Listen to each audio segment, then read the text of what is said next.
Bonjour à tous, donc cette vidéo s'adresse à mes terminales ES, donc c'est un nouveau chapitre donc sur les lois à densité. Donc ces lois à densité sont des lois de probabilité. Vous en connaissez déjà une, c'est la loi binomiale. Et donc on définissait une variable et on disait soit la variable aléatoire x suivant une loi binomiale de paramètres n et p. D'accord? Cette variable-là, c'était une variable qui était donc une variable discrète. Alors, je vais m'expliquer dans qu'est-ce que veut dire discrète. Donc, par exemple, ici, on a une variable aléatoire qui suit une loi binomiale de paramètres 5, 0, 4, c'est-à-dire 5 répétitions d'une expérience de Bernoulli, avec probabilité de succès de 0,4.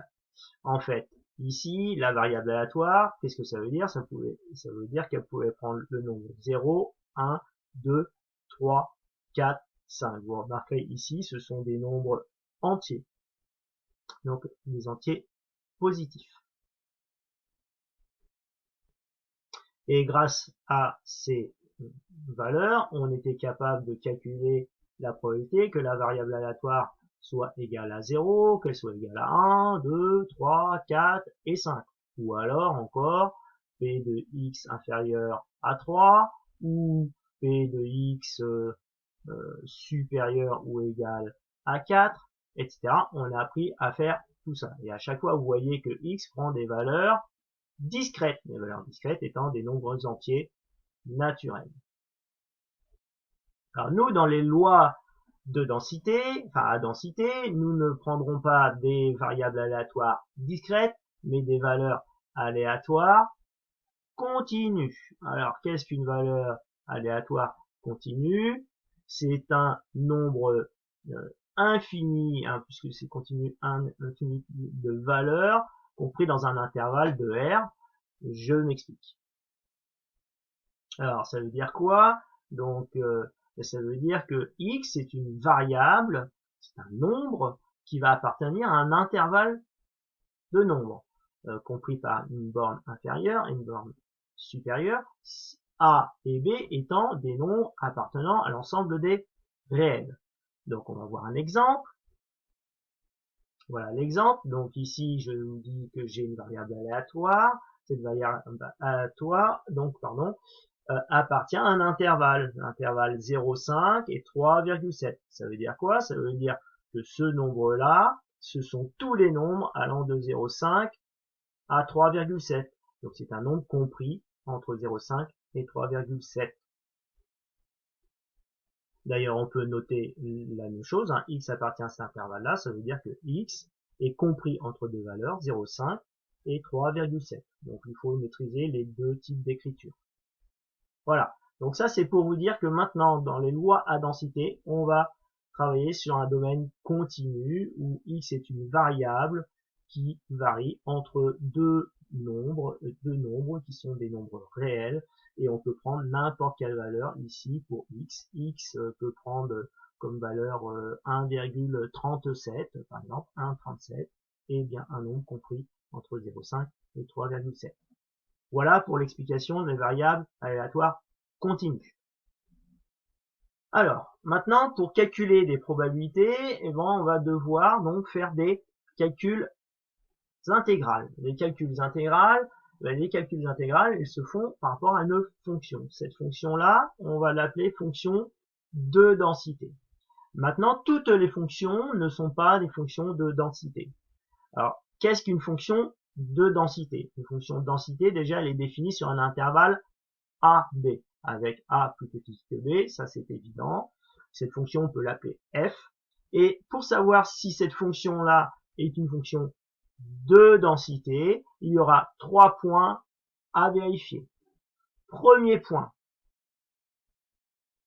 f est continu sur AB. F est continu. Alors, pour savoir si une fonction est continue, on a deux façons de répondre. Soit parce qu'on sait que ces fonctions-là sont continues, par exemple les fonctions x carré, les fonctions logarithme népérien, la fonction exponentielle, tout ça sont des fonctions continues.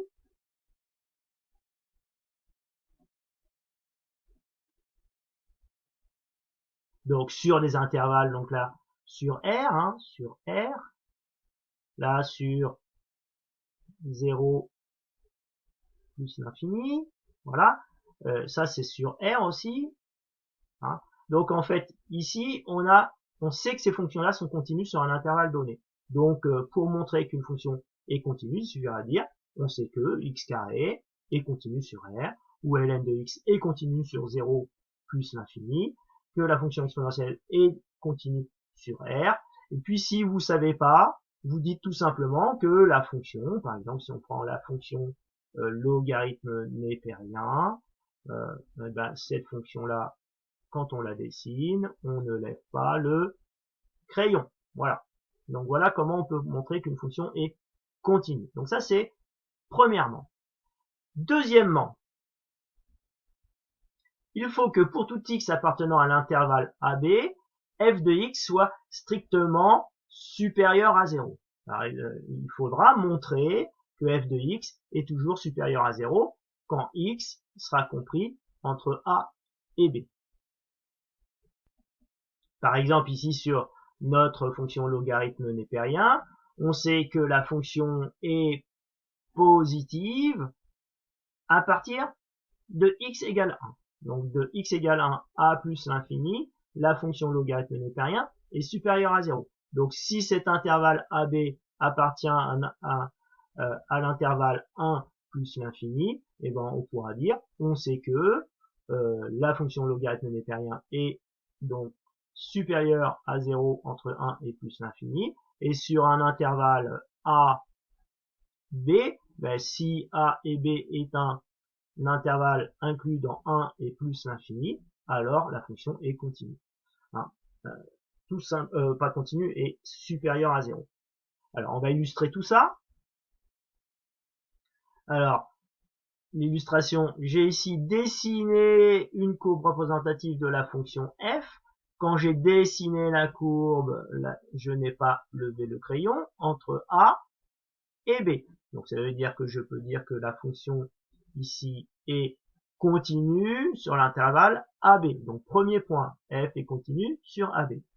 Ensuite, deuxième point, il faut que f de x soit supérieur à 0. Comment je peux savoir si f de x est supérieur à 0? Ben, je vois que ma courbe ici, je l'ai dessinée au-dessus de l'axe des abscisses. Ça veut dire que tous les points de la courbe ici ont des ordonnées positives. Voilà. Donc les deux premiers points sont vérifiés. Maintenant, on va parler du troisième point. Alors, troisième point, il faudra vérifier que l'intégrale entre A et B de f de x dx soit égale à 1. Qu'est-ce que ça veut dire? Ça veut dire qu'ici, l'aire sous la courbe, je vous rappelle qu'un calcul intégral, c'est un calcul d'aire, et que l'aire sous la courbe entre A et B doit être égal à une unité d'aire. D'accord? Donc, ça veut dire qu'ici, il faut que l'aire sous la courbe, ici dessiné en vert, donc hachuré, donc ici on a l'aire sous la courbe, donc compris entre la courbe, l'axe des abscisses et les deux droites d'équation x égale a et x égale b. Voilà. Ben, il faut que cette aire-là soit égale à 1. L'aire soit égale à une unité d'aire. D'accord? C'est-à-dire que l'intégrale ici doit être égale à 1. On a vu comment calculer l'intégrale. Alors, on passe sur un exemple de fonction de densité. Donc, on considère ici la fonction f qui à x associe 2x. Sous-entendu, donc sur l'intervalle 0,1. Donc, f de x égale 2x. La question, c'est est-ce que cette fonction est égale à f de x égale 2x est une fonction à densité sur l'intervalle 0,1. Donc on va essayer de voir ça. Donc premier point, on a dit premier point, est-ce que la fonction est continue? Oui, elle est continue. Pourquoi? Parce que c'est une fonction linéaire et qu'on sait qu'une fonction linéaire est une fonction continue sur R. Alors comme 0, 1 est un intervalle appartenant à R, du coup, on peut affirmer que la fonction linéaire est continue sur 0, 1. Voilà, j'ai dessiné ici donc la fonction linéaire, hein, donc ici avec un coefficient directeur de 2, hein, je me décale de 1, je monte de 2, donc c'est bien ma fonction linéaire. On sait qu'une fonction linéaire quand x vaut 0, ben, f de x, enfin f de 0 vaut 0, donc c'est une droite qui passe par l'origine. Donc on voit que quand j'ai tracé ici ma droite, je n'ai pas levé le crayon, donc elle est bien continue. Maintenant, on voit que 2x va être supérieur à 0. On voit bien que ici, la courbe est au-dessus de l'axe des abscisses. Et tout simplement, algébriquement, on sait que x appartient à l'intervalle 0, 1. 0 et tous les nombres compris entre 0 et 1 sont des nombres strictement positifs. Comme ceci est positif, ben, ceci va être positif, positif, d'accord, pour tout x appartenant donc à l'intervalle 0, 1. Donc forcément, un nombre positif multiplié par un nombre positif va donner un nombre positif. Voilà. Donc le deuxième point est vrai. Mais ça, il suffit de le dire, on le voit. Ensuite, troisième chose, hein, on était au deuxième point, et il faut vérifier le troisième point, c'est-à-dire que la primitive, enfin pas la primitive, mais la donc intégrale entre 0 et 1 de f de x dx soit bien égale à 1. Donc pour calculer cette intégrale, il nous faut connaître la primitive. On vous dit que la primitive ici c'est grand F et que c'est x carré. Hein, donc grand F de x est égal à x carré.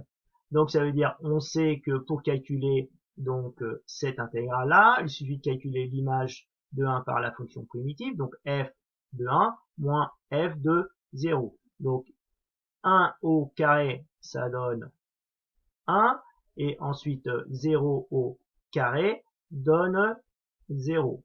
1 moins 0, ça donne bien 1.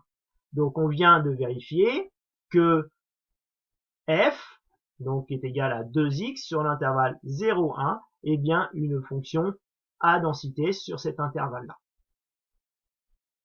Donc pour la définition 1 bis, c'est exactement la même chose, sauf que là l'intervalle n'est pas un intervalle fermé, mais un intervalle ouvert. C'est-à-dire qu'on a un intervalle a plus l'infini. Ici j'ai dessiné une courbe représentative d'une fonction qui est définie entre a et plus l'infini. On voit bien que ça continue. Donc ici, on ne peut pas dessiner à l'infini, donc je me suis arrêté là. Donc la fonction, elle, est continue. Je n'ai pas levé le crayon quand j'ai dessiné la courbe. Et même à l'infini, je n'arrêterai pas de dessiner la courbe. Ensuite, on voit bien que la courbe est toujours au-dessus de l'axe des abscisses. Donc ça veut dire que f de x est toujours supérieur ou égal à 0. Et puis ensuite, il faudra pouvoir calculer donc l'aire sous la courbe, donc l'intégrale entre a et x étant un nombre qui tend vers plus l'infini, de f de x dx, et montrer que c'est égal à 1. Donc il faudrait calculer la limite de ce calcul intégral. Rassurez-vous, en ES, vous n'aurez pas à le faire. Mais ici, là, si on représente l'aire sous la courbe, on voit bien qu'à l'infini, donc la courbe se rapprochant de l'axe des abscisses, on a toujours une petite aire, mais cette aire-là va tendre de plus en plus vers 0, mais sans jamais atteindre 0. Donc ça, vous vous en occupez pas trop pour les ES. Il me reste 30 secondes pour conclure. Donc je vais faire une deuxième vidéo pour expliquer comment on fait un calcul de probabilité à l'aide d'intégrales. Donc on se revoit sur la vidéo numéro 2 sur l'introduction au cours sur la loi à densité. Ciao ciao.